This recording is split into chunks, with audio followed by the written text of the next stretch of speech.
annullato l'Europride a Belgrado in Serbia. Serbien will die Europride nicht ausrichten. No Europride will be held this year.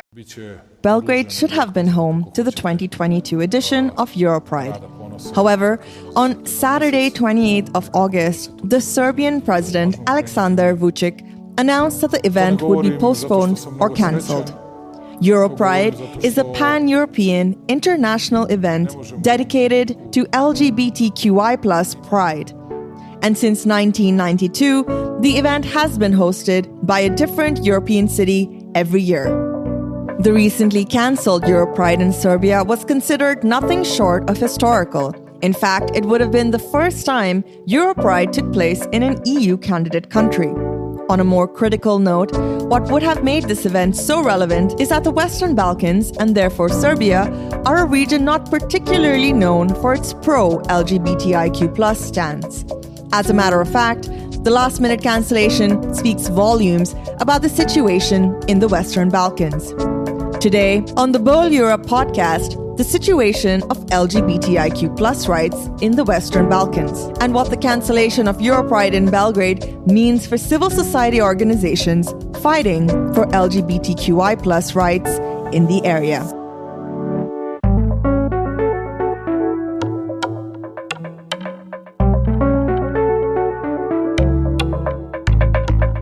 Hi, my name is Gail Rago, and I'm your host for this episode of the Bold Europe podcast, the podcast of the Heinrich-Böll-Stiftung European Union office in Brussels. To discuss these relevant and timely topics, we brought in people from civil society organizations, experts who really feel the pulse of the situation and who can be considered on-the-ground activists. With that, please let me introduce our two guests today. Ana Petrović, a Serbian LGBTIQ+ activist, producer, advocate, and queer woman working at Da se zna. Da se zna is an association of citizens founded in 2016 with the main focus on mapping and documenting the illegal treatment of LGBTIQ+ people in the country.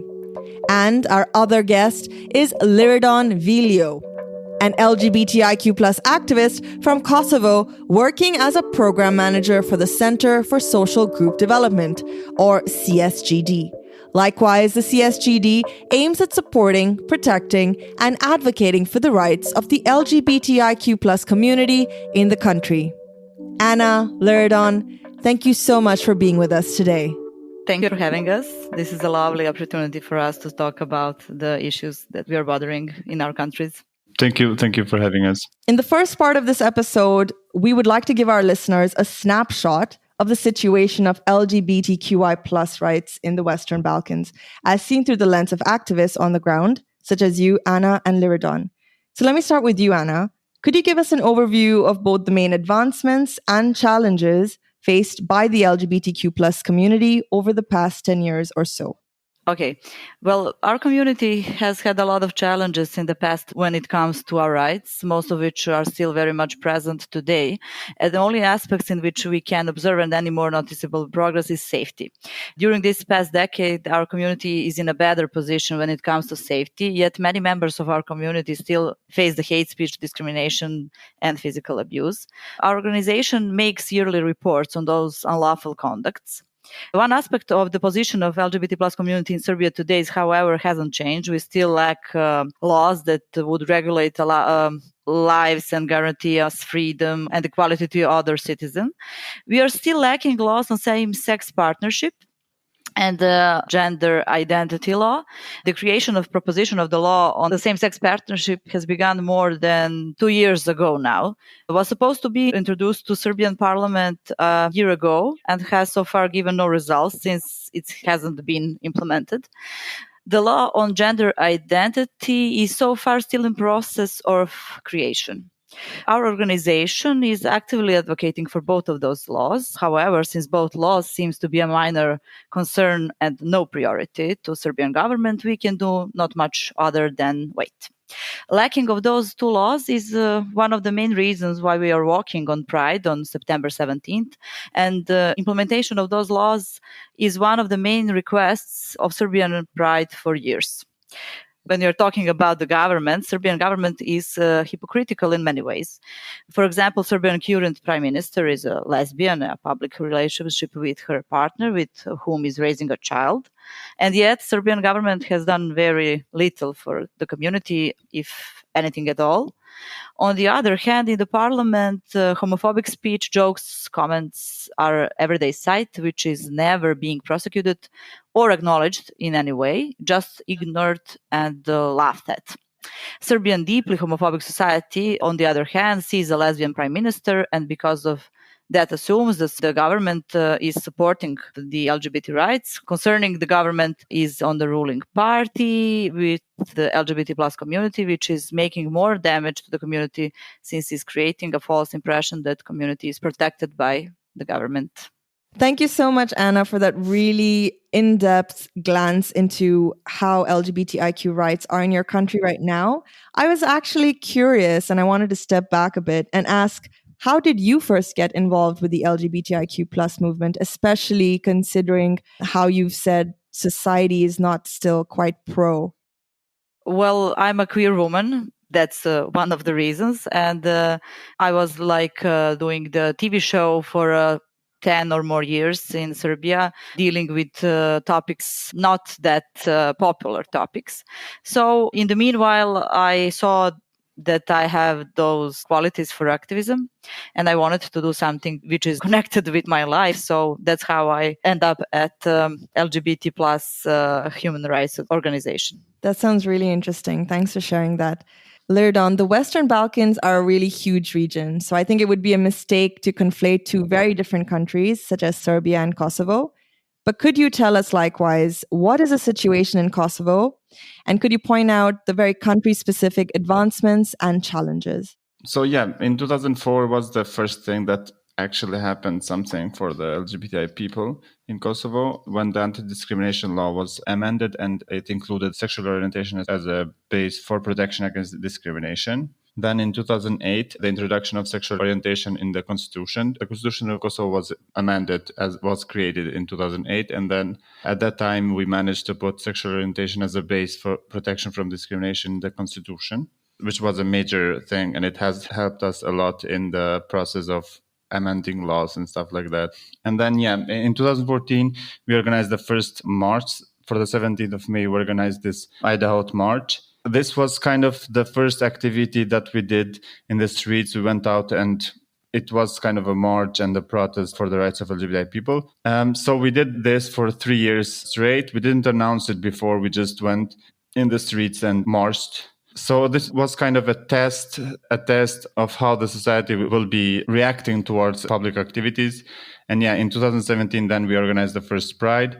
All the marches and all the Prides until now have happened without any incidents. We didn't really have any problems so far. The institutions are very friendly. The police especially is very friendly. Because in some countries in the region, the Pride is kind of very too protected because the government want to make that, which is not a very good thing because Pride should be enjoyed by everybody, not be specific to only some people. So we didn't really have that problem. In Kosovo, we organized the march is open. Everybody can join. Everybody can walk with us.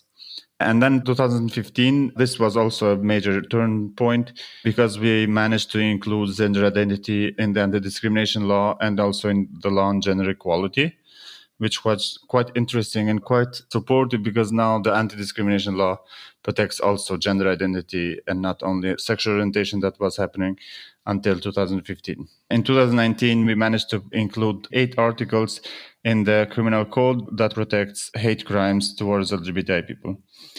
So the situation is kind of the same as in Serbia. The government, although they made these laws and stuff like that, they are still not very happy to implement these laws. We are now, as in Serbia, I think all in the region, we are dealing with same-sex marriage or civil partnership. We are now also working on that and also working on legal gender recognition. We have managed to include it in the new law that is being amended, the legal gender recognition to change the name and sex mark in the personal documents. That hasn't gotten into force yet. It hasn't gone to the government or the parliament, but we will see. Wow, thanks so much for that really informative explanation to the history of how LGBTIQ rights have been fought for in Kosovo. Actually, related to that, you were mentioning a little bit, or at least in my mind, it triggered this idea of this disconnect that we often see between governments that pretend to be progressive and what's actually happening on the ground to protect marginalized groups. So I was wondering, and this question goes to both of you, Anna and Liridon, can you talk a little bit about this disconnect between the government and what activists or these communities want, and how you found maybe some good examples of how you have convinced or pushed governments to actually do what they're saying? And then linked to that, but slightly different, I've also heard that there's often a disconnect between NGOs, such as the ones that you are representing today, and grassroots activists. So I'm also curious, has this been your experience? And if so, what do you think could bridge this gap and enable more community building efforts between grassroots activists and these more better funded NGOs? Anna, let's start with you. Okay, well, that kind of disconnect between what government said and what government did in Serbia, it's everyday situation. We have, when it comes to goodwill, political goodwill, if there is something to have the points or some good messages to European Parliament or some other subjects, then we are doing everything on the human rights, on the LGBT human rights, minority human rights, etc., etc. And when it comes to really doing things for those groups, we don't have such improvement. Why is that so? Well, the Serbian government is very mature, and that's how they think that everything can be done. But now we can see that in the past 7 days and messages that they sent to us about the cancellation of Europride and trying to forbid it, we can see those kind of immature political behavior.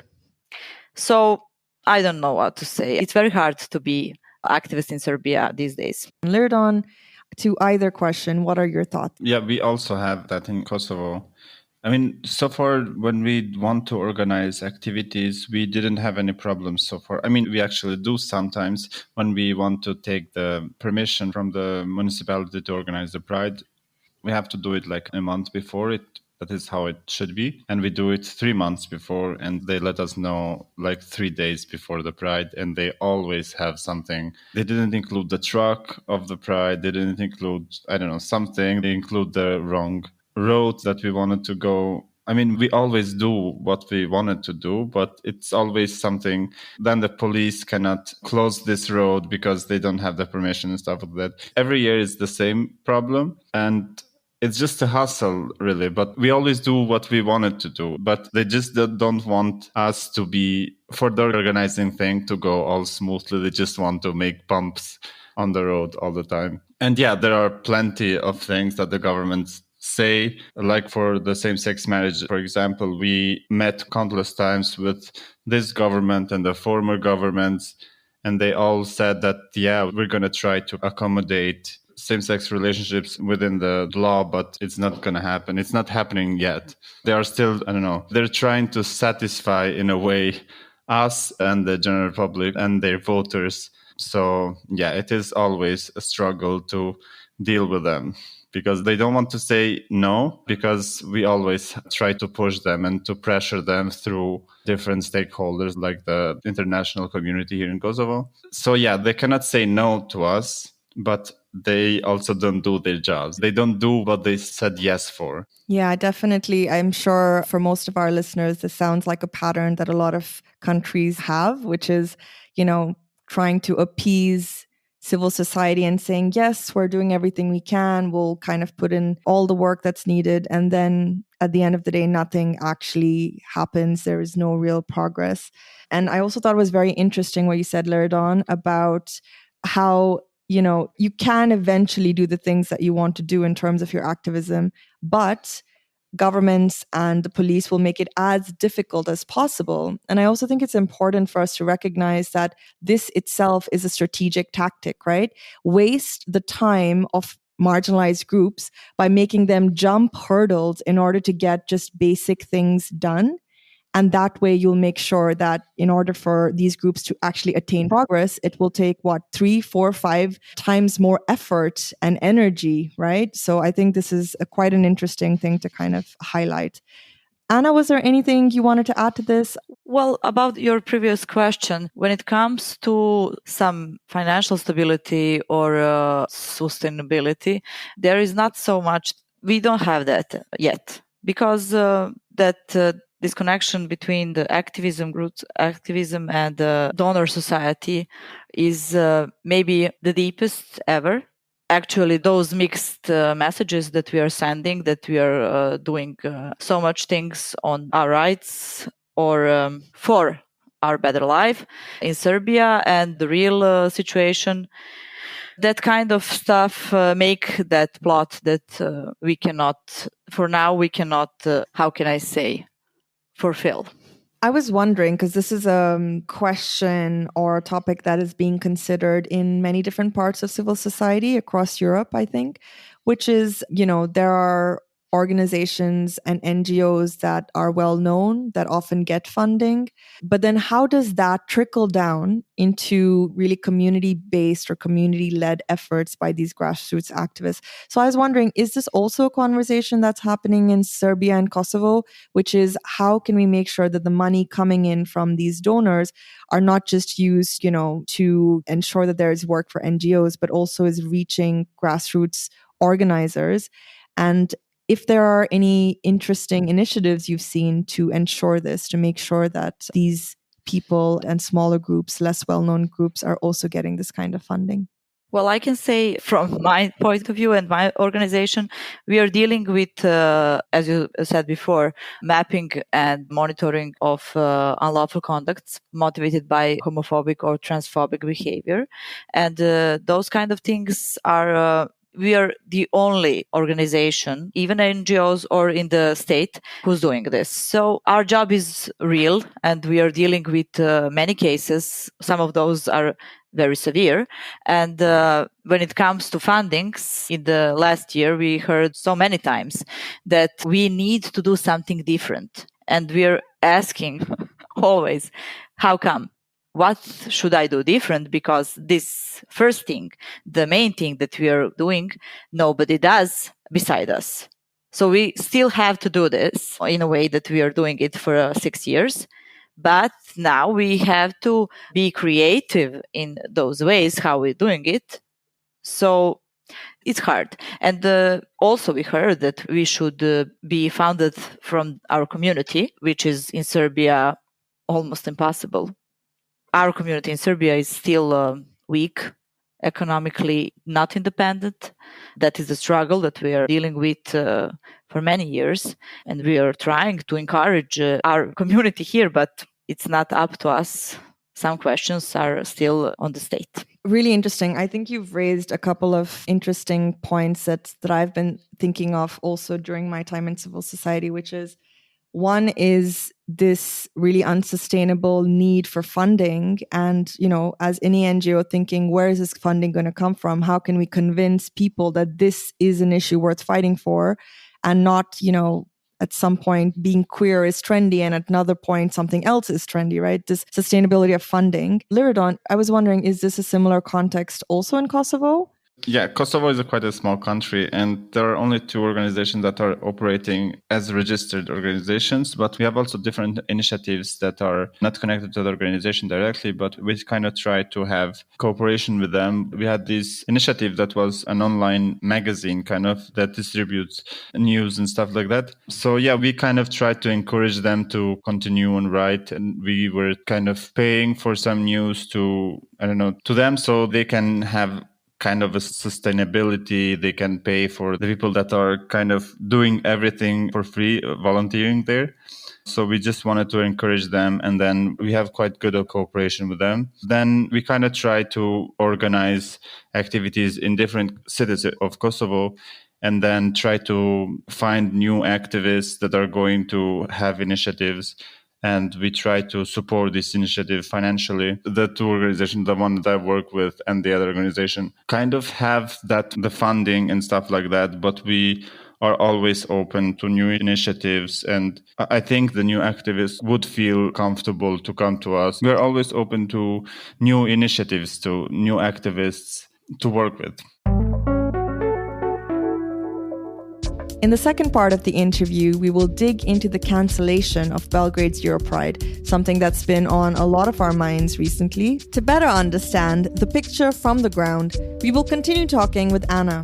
But first, let's take a moment to say goodbye to our other guest, Liridon. Thank you so much for joining us and sharing with us a very realistic picture of what is happening in Kosovo. Thank you. Before focusing on Serbia and the Belgrade Europride, a bit of context on the history of the Pride in this country.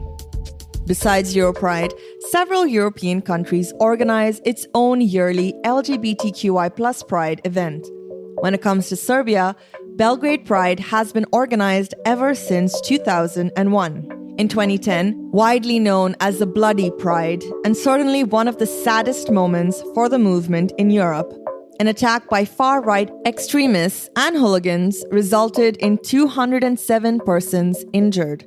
The incidents around the 20 Pride, led by Srdan Dragojevic's acclaimed comedy drama film Parada in 2011, which won the Panorama Audience Award at the Berlinale Film Festival. Since 2014, Belgrade's Pride has been organized annually with the exception of 2020 due to the COVID-19 pandemic. For some, the relative social peace achieved around the Pride since 2014 is politically connected to the government of Aleksandar Vučić and the pro-European facade of his SNS party that has its origins, however, in the Serbian Radical Party, SRS, a far-right nationalist party and their strong connections to organized crime and hooligans.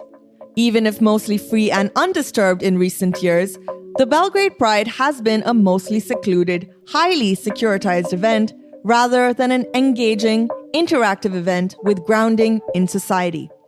Unfortunately, many still see the realization of LGBTQI+ rights as an attack on the Serbian identity and nation, with the Serbian Orthodox Church openly condemning it.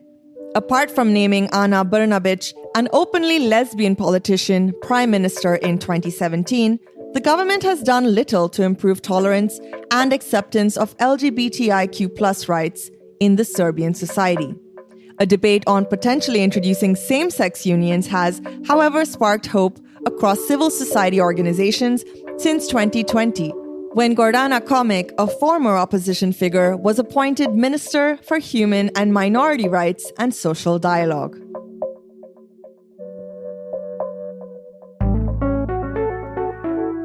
So far, we have learned quite a lot about the history and the movements and organizing in both Serbia and Kosovo. In the second part of the interview, I'd really like to focus on Europride.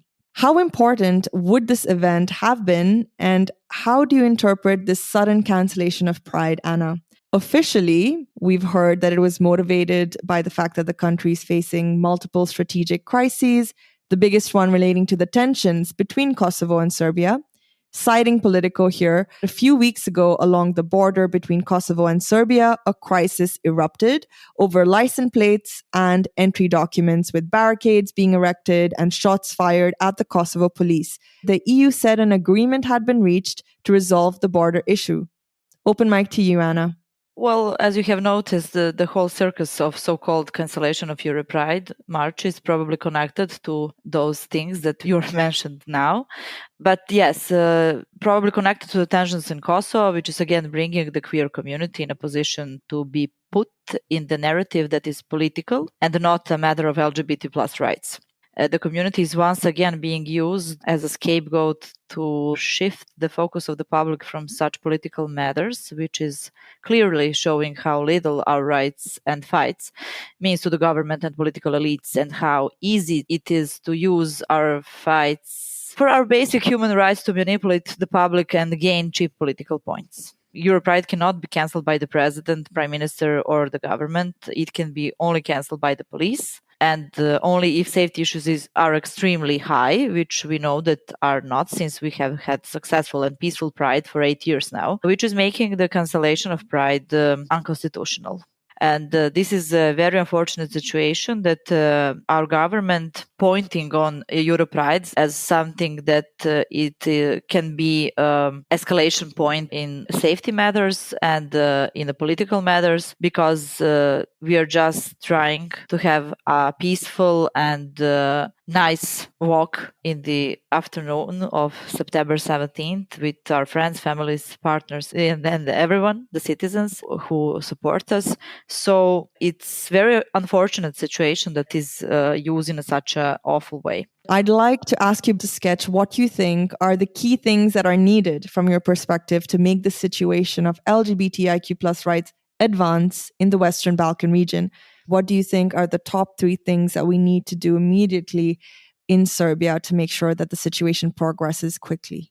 Firstly, that is implementation of laws that will guarantee us our rights and regulate our lives, making us equal to other citizens. We also need the government to stop using the community for their own political goals and to understand the damage it's causing.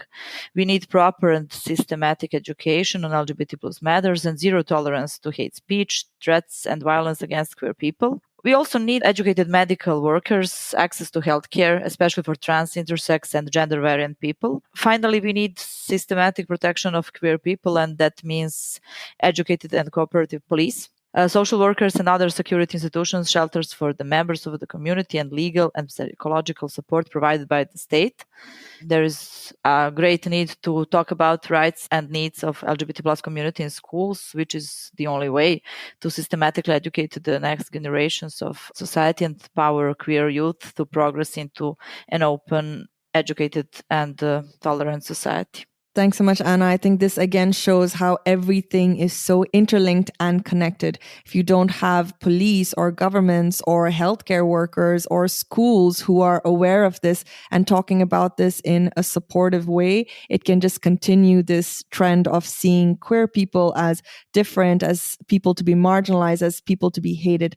So indeed, it needs to start with education, but hopefully this is something that is going to continue because of people like you, NGOs, activists on the ground, showing people that we are people just like anyone else. And it is high time for us to treat LGBTQI plus people in a way that gives us all the rights that we should be given, and also spaces where we can learn and support each other. That actually makes me want to ask you one last question, Anna, which is, in Serbia, what are the safe spaces that queer people can participate in, whether that's in terms of art, culture, organizing? I'd be very curious to hear what kind of spaces you have found collaboration and community in. Well, we have a lot of places where especially queer youth people can participate or do something that they like. In the first place, we have a Pride Info Center in the city center. That is one place where everyone can come and have a little project there, or just hang or talk with people and empower themselves. And there's a lot of like cafes and bars. We have pretty good drag scene, and we are having like 5 or 6 events per month where can everyone enjoy the drag culture and the little show.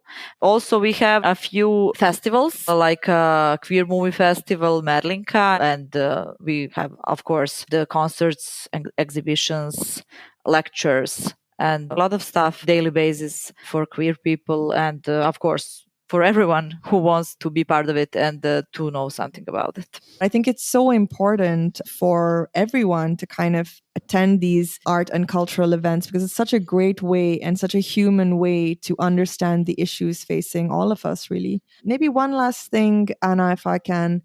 What would be your one main message to any queer people out there listening to this who are maybe feeling a bit hopeless, who are maybe thinking they really want to get involved in activism and start supporting LGBTIQ plus movements in Serbia, Kosovo, or in other parts of the Western Balkans? What would your closing statements be for this? Well, always is the same thing. You're not alone. We are fighting for the good thing. Our fight is hard, but it's going to make some changes in our lives or now or in the next few years. And that's pretty much it, because everyone feels alone sometimes in our private battles, but that kind of stuff, it's normal. And we just always have to remember that the struggle is real, but that you're not alone and that you're going to success eventually. I think those are wonderful words to end on. You are not alone. We are fighting this battle together. There is progress being made, and we can continue this progress together. Thank you so much, Anna, for joining us and sharing all your expertise on these topics and telling us very realistically what is happening on the ground. Anna, what do you think is going to happen with the Europride in Serbia? Do you think it's going to go ahead, or is it still a bit up in the air? We are going to walk. That is our right. And I'm hoping that it's going to be in a way that we are wanted to be, like a really cool, nice Saturday walk with all of our guests and friends, families, partners. But if there is going to be some difficulties or whatever, we are still going to walk. That is how it's supposed to be. Completely agree. Listeners, if you're anywhere around Serbia and can join, as you've heard Anna say, we are going to walk. So please do join them. This is going to be, I'm sure, a very historical and momentous occasion for LGBTIQ plus people in the whole Western Balkans and in Europe. Thanks so much again, Anna. I'm sorry I asked you so many questions. You need to definitely have a rest after this. But thanks so much again for being part of this and for sharing your story as well. Thank you. Thank you for the space. Bye. Thanks and goodbye. And that was it for the 4th episode of the Bowl Europe podcast, the podcast of the European Union office of the Heinrich-Böll-Stiftung in Brussels. I really hope you enjoyed the conversation with Anna and Liridon. If you want to know more about the Europride, you can visit europride2022.com. With or without difficulties, according to the organizers, the LGBTQI plus community is going to walk on September 17th. Everybody is welcome to join this historic occasion in the Western Balkans and in Europe. Also related to this topic, you can read the e-paper, The State of Content Moderation for the LGBTIQ plus community and the Role of the EU Digital Services Act on the website of the Heinrich-Böll-Stiftung in Brussels at eu.boell.org/en. Just browse the publication section of the website. And that's it for today. Until the next episode, goodbye and stay tuned.